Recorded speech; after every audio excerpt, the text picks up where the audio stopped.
بیٹا ہماری گفتگو ادلت الاخبارین میں تھی. اچھا، اخباری حضرات کس چیز پر دلیل پیش کر رہے تھے کہ جب ہمیں شبہ ہو، فی الحال تحریمیہ کی بات ہے، موضوعیہ کی بات نہیں ہے، جب کسی چیز کے حرام ہونے کا شبہ ہو، کوئی دلیل اس کے حرام ہونے پر نہیں ہے، تو وہاں پر اصولی براعت کے قائل ہو گئے اور اخباری احتیاط کے. تو اب وہ جو بھی دعویٰ کی جاتی ہے تو اس کی دلیل بھی دی جاتی ہے، بغیر دلیل کے کوئی دعویٰ قابل قبول نہیں ہے. مثلا گلشیر صاحب کہتے ہیں کہ یہ بیڈ میرا ہے، سلطان شاہ صاحب کہتے ہیں کہ یہ بیڈ میرا ہے. ٹھیک بیٹا، کوئی گواہی؟ سلطان شاہ صاحب کہتے ہیں کہ اس کے نیچے جو گدا ہے اس پہ میرا نام لکھا ہوا ہے.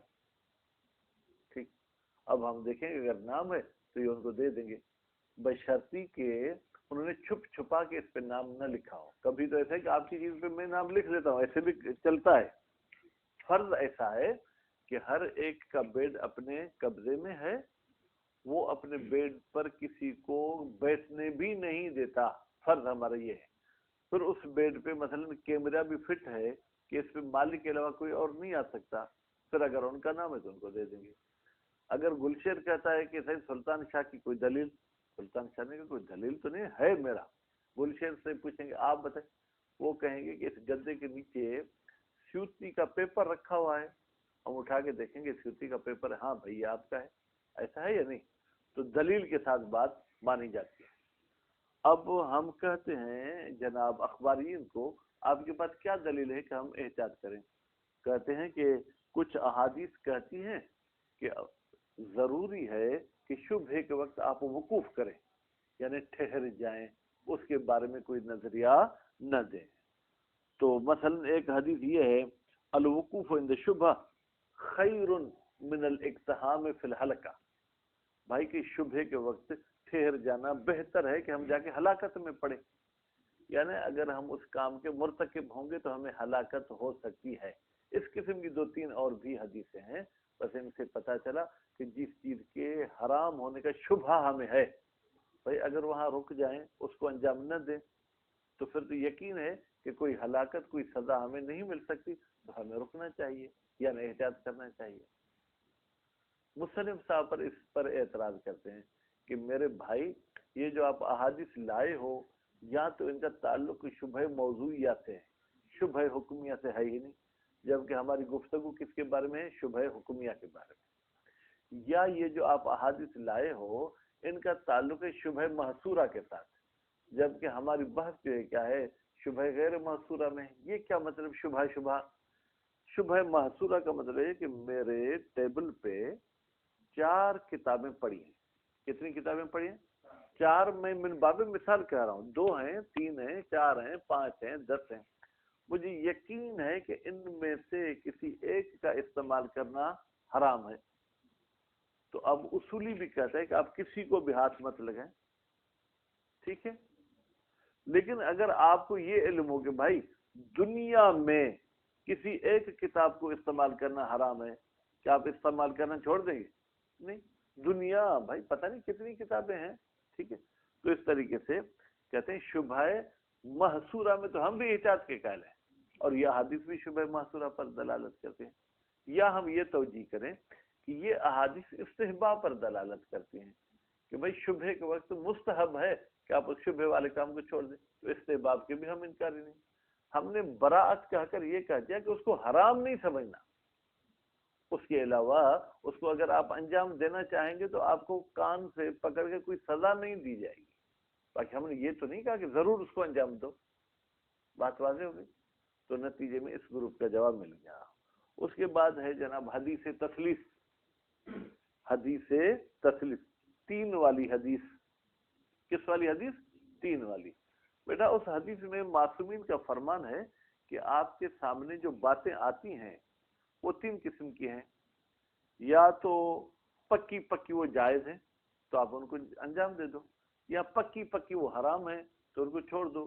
یا ان کا امر مشتبہ ہے، حلیت اور حرمت کے درمیان کہ یہ حلال ہے یہ حرام ہے، تو معصوم فرماتے کہ آپ ان سے بھی پرہیز کرو. ٹھیک. تو یہاں پر یہ جو شبہ تحریمیہ ہو رہا ہے کہ آیا اس لاٹھی کو اٹھانا یا طالب علم کو مارنا یہ حرام ہے، ٹھیک، تو اس کا حلال ہونا بھی واضح نہیں ہے، حرام ہونا بھی واضح نہیں ہے، مشتبہ ہے. تو کہتے ہیں یہ حدیث کہتی ہے مشتبہ والی چیز سے بھی آپ کو پرہیز کرنا چاہیے، پھر تو اس سے بھی پرہیز کرنا چاہیے. اس کا بھی جواب وہ مصنف ہو ہی دیتے ہیں. بھائی یا تو اس کا تعلق شبہ موضوعیہ کے ساتھ ہے، یا اس کا تعلق شبہ محصورہ کے ساتھ ہے، یا اس کا تعلق یہ ہے کہ مستحب یہ ہے کہ مشتبہ چیز کو آپ چھوڑ دیں، کسی وجوب پر دلالت نہیں کرتے. آپ تو کہتے ہیں احتیاط کرنا لازمی ہے نا، تو لازمی پر جو دلالت نہیں کرتی ہے. بہرحال نتیجہ یہ نکلا کہ نہ قرآن سے نہ سنت سے احتیاط ثابت ہوا. کل دلیل عقل انشاءاللہ پڑھیں گے اور دعا کریں کہ اللہ تعالیٰ اس کرونا کی وبا کو ختم فرمائے. یہ جو ہمارے ملک میں چھٹیاں کی باتیں چل رہی ہیں، اللہ کرے کہ ہمیں مجبور نہ کریں چھٹی کرنے پر. الثالثۃ، جناب تیسرا گروپ احادیث کا، لزوم الوقوف عند شبہت، لازمی ہے آپ کا رکنا شبہ کے وقت. ہناک، بیٹا ہناک لگتا ہے اشارہ تھوڑا دور کے لیے، نزدیک کے لیے نہیں ہے. ہناک یعنی شبہ تحریمیہ میں روایات، ایسی روایات ہیں تدلو، یا ہناک شریعت میں ایسی روایات ہیں جو دلالت کرتی ہیں علی لزوم الوقوف، کہ ضروری ہے کہ آپ ٹھہر جائیں، آپ بریک ماریں، آپ انجام نہ دیں جب آپ کو شبہ ہو رہا ہے. وَأَنَّهُ، اور بتحقیق یہ وقوف، خیر بہتر ہے، من الاقتحام فی الحلقت، ہلاکت میں پڑنے سے. بیٹا اقتحام یعنی ہلاکت میں جا کر گرنا، ہلاکت میں جا کر پڑنا، اس سے بہتر ہے کہ آپ رک جائیں. وَإِلَيْكَ، اور آپ کی طرف، بعض ما، ہم بعض وہ احادیث پیش کر رہے ہیں یدل علی الوقوف، جو دلالت کرتے ہیں بیٹا کس پر؟ وقوف پر. ذالک کا اشارہ کہاں گیا؟ وقوف کی طرف.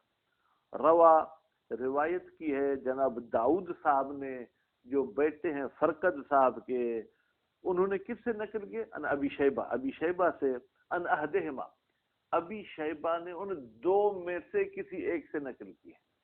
دو میں سے کون دو؟ بیٹا عام طور پر ہمارے دین کا پھیلاؤ پانچویں اور چھٹے امام کے زمانے میں ہوا ہے. تو کبھی کبھی راوی کو یہ تو یقین ہے کہ حدیث میں نے سنی ہے، لیکن یا پانچویں امام سے یا چھٹے سے، تو کہہ دیتے انا حدیما، دونوں میں سے کسی ایک سے میں نے یہ حدیث سنی ہے. قال علیہ السلام، امام علیہ السلام نے فرمایا، الوقوف عند شبہت، شبہ کے وقت، یعنی جب آپ کو معلوم نہ ہو سکے اس وقت ٹھہر جانا بہتر ہے ہلاکت میں پڑنے سے. پھر دوسری روایت، روا مسعدۃ بن زیاد، ٹھیک ہے، مسعدہ میں تا تو لگی ہوئی ہے لیکن یہ بیٹا ہے مرد، عورت نہیں ہے. اگر عورت ہو تو رویت یا روت ٹھیک ہے ہونا چاہیے تھا. روا روایت کی ہے جناب مسعدۃ بن زیاد نے ان جعفر علیہ السلام، ہمارے چھٹے امام سے. پھر چھٹے امام نے ان آبا ہی، اپنے آبا و اجداد سے روایت نقل کیے. پھر ان کے آبا نے کس سے روایت نقل کی؟ ان جدہ ہی، ان کے ان نبی صلی اللہ علیہ وآلہ وسلم، ٹھیک ہے. انہو قال، بتحقیق رسول اکرم نے فرمایا، لا تجامعوا فی النکاح لشبہت، بھائی نکاح کے ذریعے تم جمع نہ کرو شبہ والے مورد میں. یعنی کوئی لڑکی ہے جو آپ سے شادی کرنا چاہ رہی ہے، اس نے آپ کی والدہ کا کچھ دودھ پیا ہے، لیکن اب یہ پتہ نہیں کہ آیا وہ شرائط والا پیا تھا کہ یہ بھی میری بہن ہو گئی، یا شرائط والا نہیں پیا تھا تو یہ میری بہن نہیں ہے، نتیجے میں میری شادی سے جائز ہے. شبہ ہے، پتہ نہیں یہ میرے لیے حلال ہے یہ میرے لیے حرام ہے. تو نبی کریم نے منع کر دیا کہ ایسے نکاح کے ذریعے تم جمع والا کام نہیں کرو. وقفوا عند شبہت، اور نبی کریم نے کہا تم ٹھہر جاؤ شبہ کے وقت. فإن الوقوف عند شبہت، بالتحقیق شبہ کے وقت ٹھہر جانا یعنی اس کا مرتکب نہ ہونا، یہ بہتر ہے من الاقتحام فی الحلقہ، کہ آدمی ہلاکت میں پڑے. یعنی کیا؟ یعنی اگر شبہ والے کام کو انجام دے گا یہ گویا ایسے ہے جیسے خود جا کے جو ہے کیا ہے اس نے خودکشی کر دی، ہلاکت میں پڑ گیا. روا فی ذکر، روایت کی ہے مصنف نے یا صاحب ذکرہ نے، کتاب ذکرہ میں، قال نبی صلی اللہ علیہ وآلہ وسلم، ذکرہ والا کہتا ہے کہ نبی کریم نے فرمایا دع، تم چھوڑ دو، ما یریبک، جو تمہیں شک میں چیز ڈالتی ہے. بھائی مجھے شک ہے کہ یہ چیز حرام ہے یا نہیں، تو اگر میں اس کا مرتکب ہوں گا تو گویا کہ مجھے پھر وہی شبہ اپنی جگہ پر باقی رہے گا. نبی فرماتے کہ ایسے کام کو ہی چھوڑ دو جو تمہیں شک میں ڈالتا ہے. بھائی پھر میں کیا کروں، یا اے میرے نبی میں کیا کروں، الا ما لا یریبک، تم اس کام کو انجام دو جو تمہیں شک میں نہیں ڈالتا ہے. اب یہ 3 احادیث انہوں نے پیش کی. یلاحظ علی الاستدلال، بھائی تبصرہ کیا جاتا ہے اس استدلال پر، بہذہ طائفۃ من الاحادیث، یہ جو اس قسم کی احادیث ہیں، انہا اما راجعۃ الی شبہۃ المحصورہ، یا تو ان کا رجوع ہوتا ہے بیٹا کس کی طرف، شبہ محصورہ کی طرف، یعنی وہ شبہ جو محدود افراد کے بیچ میں ہے، ٹھیک ہے. التی، وہ محصورہ، یعلم بوجود الحرمت فیہا، ہمیں شک نہیں بلکہ یقین ہے کہ ان چند افراد میں حرام چیز موجود ہے. وذالک، بھائی آپ کو کہاں سے پتہ چلا کہ ہمیں حرام ہونے کا یقین ہے؟ کہتے ہلاکت کے لفظ سے. بھائی نبی کریم نے کہا کہ ہلاکت، یا معصوم نے کہا ہلاکت، تو ہلاکت ہمیشہ حراموں میں ہوتی ہے، مشتبہ چیز میں ہلاکت نہیں ہوتی. کما فی الحدیث الاول، جیسے پہلی حدیث میں تھا. پہلی حدیث بیٹا کون سی، یہ جو داؤد صاحب والی تھی. اور راجعۃ الی شبہۃ الموضوعیہ، یا ان احادیث کا رجوع ہوتا ہے کس کی طرف بیٹا، شبہ موضوعیہ، یعنی حکم ہمیں معلوم ہوتا ہے لیکن آیا یہ فرد اس حکم کا موضوع ہے، یعنی اس میں شبہ ہوتا ہے. التی لم یکن احد بالاحتیاط فیہا، بھائی شبہ موضوعیہ ایسی چیز ہے جس میں کوئی ایک بھی احتیاط کا قائل نہیں، کوئی ایک بھی، یعنی نہ اصولی نہ اخباری. کما فی الحدیث ثانی، دیکھیں دوسرے حدیث میں نکاح کی بات ہے نا بیٹا، کہ جب نکاح کا تو پتہ ہے کہ جائز ہے، لیکن ہمیں شبہ ہے کہ آیا اس لڑکی کے ساتھ جائز ہے یا نہیں، تو یہ لڑکی موضوع نکاح ہے، تو شبہ موضوعیہ میں تو ہم بھی احتیاط کے قائل ہیں. ٹھیک نہیں. لم یکن احد بالاحتیاط فیہا، کوئی بھی اس میں احتیاط کا قائل نہیں، نہ اصولی نہ اخباری، کوئی بھی احتیاط کا قائل نہیں ہے. کما فی الحدیث او محمولۃ علی الاستحباب، یا ہم کہیں گے کہ بھائی یہ تینوں حدیثیں حمل ہوتی ہیں استحباب پر. مستحب یہ ہے کہ آپ شبہ کی صورت میں پرہیز کریں، واجب وغیرہ نہیں ہے.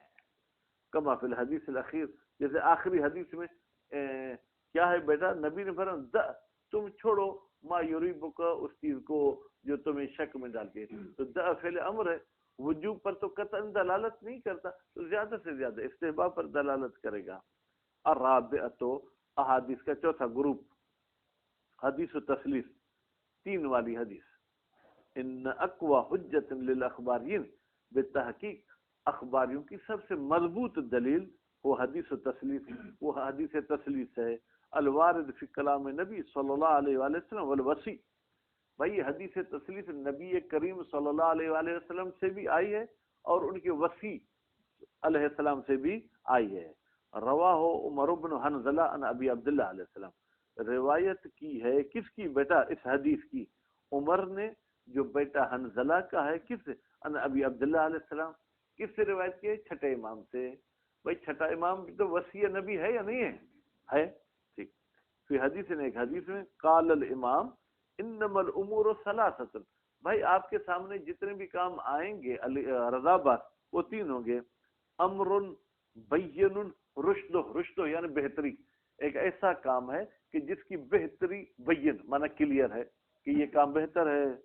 پھر کیا ہوگا، فیتبع، تو اس امر کی تو پیروی کی جائے گی. وہ امر بین غیہ یعنی غلط ہونا، ایک کام کی غلط ہونا بالکل کلیئر ہے، پھر اس میں کیا کریں گے مشاہد، فیجتنب، اس سے پرہیز کیا جائے گا. وہ امر مشکل، ایک ایسی بات ہے جو مشکل ہے، پتہ نہیں یہ بہتر ہے یا یہ بری ہے. یرد علمہ الی اللہ ورسولہ، اس مشکل بات کا ہم کوئی فتویٰ نہیں دیں گے، بلکہ کہیں گے بھائی اس کا علم یا تو خدا کے پاس ہے یا خدا کے رسول کے پاس ہے. یعنی کیا مطلب، اگر آپ براءت کے قائل ہوتے ہیں گویا آپ نے فتویٰ دے دی، جبکہ آپ کو فتویٰ دینے کا حق نہیں ہے۔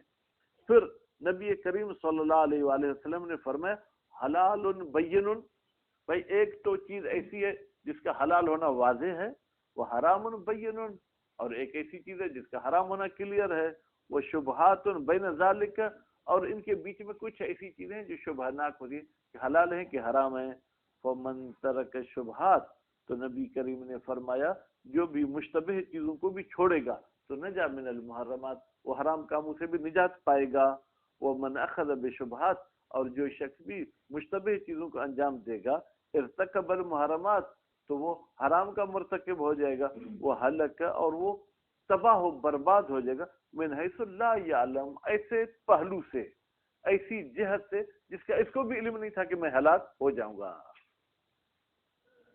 ثم قال فی آخر الحدیث، پھر رسول اکرم نے حدیث کے آخر میں فرمایا فإن الوقوف عند شبہات، بتحقیق شبہ کے وقت ٹھہر جانا، خیر بہتر ہے، کس سے؟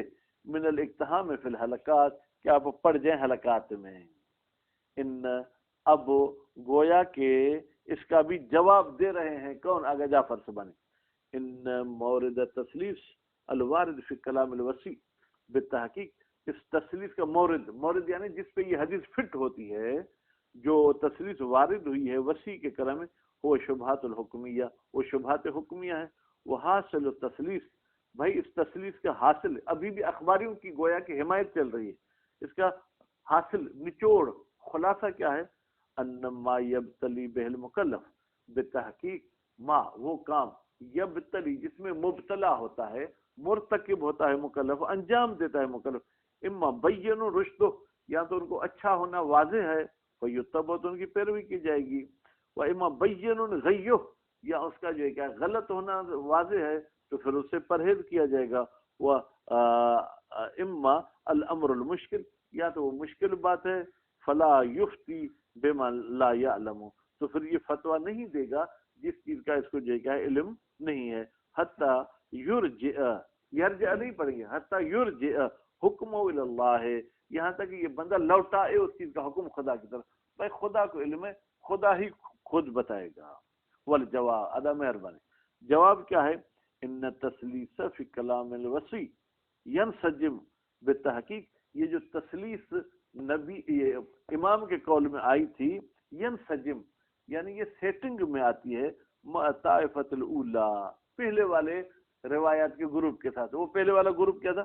من حرمت الافتاء بغیر علم، بغیر علم کے فتویٰ دینا۔ بیٹا اصولی کہتا ہے تو پھر بھائی میں برات کہہ کر فتویٰ تو نہیں دیتا ہوں کہ یہ چیز حلال ہے یا حرام، میں کہتا ہوں ظاہراً ایسا ہے، لیکن حقیقت کیا ہے خدا جانتا ہے، وہ اصولی بھی نہیں جانتا۔ واما تسلیس فی کلام رسول، یہ جو تسلیس رسول اکرم کے کلام میں آئی، فموردها شبہات الموضوعیہ، تو بھائی اس کا مورد اصل شبہ حکمیہ ہے ہی نہیں، جبکہ ہماری بحث کس میں ہے؟ شبہ حکمیہ میں ہے۔ التی یقطع بوجود الحرام فیہا، وہ شبہات موضوعیہ جس میں یقین ہے کہ اس میں حرام و بیٹا موجود ہے، وہی تنطبق علی شبہۃ المحصورہ، تو نتیجے میں یہ فٹ ہوتی ہے کس پر؟ شبہ محصورہ پر۔ کیوں؟ حیثو ان ظاہر الحدیث، بھائی حدیث کا ظاہر کیا ہے کہ ان ہناک حلالا بین، وہاں حلال بین بھی ہے، حرام بین بھی ہے، وہ شبہات بین، یعنی آپ کے سامنے چند محدود چیزیں ہیں، ان میں کچھ حلال ہیں، کچھ حرام ہیں، کچھ میں ہمیں اشتباہ ہو رہا ہے۔ علاوہ جن اس طریقے سے وہ مشتبہ ہیں، لو ترک شبہات، اگر یہ مشتبہ چیزوں کو چھوڑے تو نجا من المحرمات، تو یہ حرام سے نجات پائے گا۔ ٹیبل پہ 10 چیزیں ہیں، ایک چیز کا استعمال کرنا حرام ہے، اگر میں 10 کے 10 کو چھوڑ دوں تو یقیناً میں حرام سے بچ گیا، اگر ان میں سے کسی ایک کو انجام دوں تو پھر ممکن ہے وہی حرام ہو تو میں حرام میں پڑ گیا۔ وَلَوْ أَخَذَ بِشُبْهَاتٍ، اور اگر اس نے پکڑ لیا، انجام دے دیا شبہات کو، تو پھر ارتکب المحرمات، یہ محرمات میں ہو جائے گا، وَهَلَكَ مِنْ حَيْثُ لَا يَعْلَمُ، اور یہ ہلاک ہو جائے گا ایک ایسے پہلو سے جس کا اس کو بھی علم نہیں تھا۔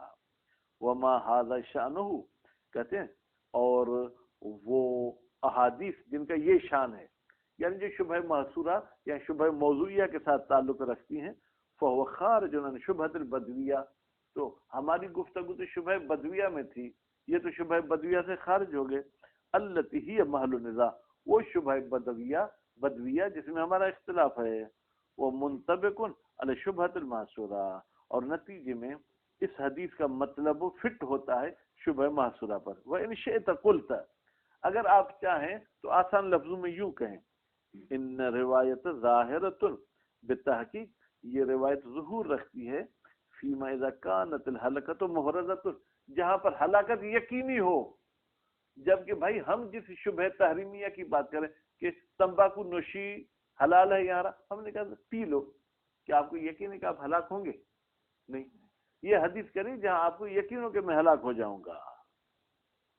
قطع نظر ان حدیث تسلیس، حدیث تسلیس نظر میں نہ بھی ہو تو بھی ہلاکت آپ کو یقین ہونا چاہیے. وکان اجتناب الشبہۃ، اور شبہ سے پرہیز کرنا، او اقتراف شبہۃ، یا شبہ کو انجام دینا، ملازمن، اس کا یہ لازمی اپنے ساتھ رکھتا ہے کس کو، لاجتناب المحرمات. اجتناب کی صورت میں بیٹا آپ محرمات سے بچ جائیں گے، اور انجام دینے کی صورت میں اقتراف المحرمات، آپ محرمات کے مرتکب ہو جائیں گے. یہاں تک کہ پھر صحیح ہو جائے گا یہ کہنا فمن ترک شبہات نجا من المحرمات، یعنی اس کو ہلاکت کا یقین تھا تو پھر یہ حدیث ٹھیک ہے. جو بھی شبہات کو چھوڑے گا تو وہ حرام سے بچ جائے گا، کیونکہ یقین تھا کہ اس میں حرام ہے. شبہ تحریمیہ میں ہمیں یقین بالحرمت نہیں ہوتا ہے. ومن اخذ بشبہات، اور جو شبہات کو پکڑ لے گا یا انجام دے گا، ارتکب المحرمات، تو گویا کہ حرام کا مرتکب ہو گیا. وما ھذا شانہ، اور وہ حدیث یا وہ کام جس کا یہ شان ہو کہ اس کے ترک کرنے سے مجھے یقین ہو جائے کہ میں حرام سے بچ گیا، اس کے انجام دینے سے مجھے یقین ہو جائے کہ میں حرام میں پڑ گیا، لا ينطبق الا علی الشبہۃ المحصورہ، وہ فٹ نہیں ہوتا مگر یہ کہ میرے سامنے محدود چیزیں ہوں. لا شبہۃ البدویہ، بھائی اس حدیث کا پھر تعلق شبہ بدویہ سے نہیں ہوگا. التی لا علم فیہا اصلا بالمحرمات، شبہ بدویہ میں ہمیں اصل 1% بھی حرام کا یقین نہیں ہوتا ہے. وانت اذا استقصیت روایات الباب، اور تم جب اس باب براءت اور احتیاط کی احادیث کی جانچ پڑتال کرو گے، تقف، تو واقف ہو جاؤ گے، یا تم اپنی تحقیق کر کے پھر جا کے کھڑے ہو گے کس پر، الا ان اکثر روایت لا مساس لها بمورد البراءت، کہ بھائی اکثر روایت کا مساس ویسے تو ٹچ کرنا، لیکن یہاں پر آپ ترجمہ کریں کوئی تعلق ہی نہیں ہے برات کے ساتھ. وما لها مساس، اور وہ احادیث کہ جن کا تعلق ہے کس کے ساتھ، برات کے ساتھ، محمول اما علی الاستحباب، یا تو ان کو حمل کیا جائے گا استحباب پر، او علی التورع الکثیر، یا انتہائی تقوی پر، کہ یہ بھائی انتہائی بندہ جو ہے کیا ہے تقوی والا ہے، یہ شبہ والی چیزوں کو بھی چھوڑ دیتا ہے. باقی ڈائریکٹ بیٹا براءت پر یا احتیاط پر کوئی دلالت نہیں کرتی. صلی اللہ علیہ محمد و آلہ.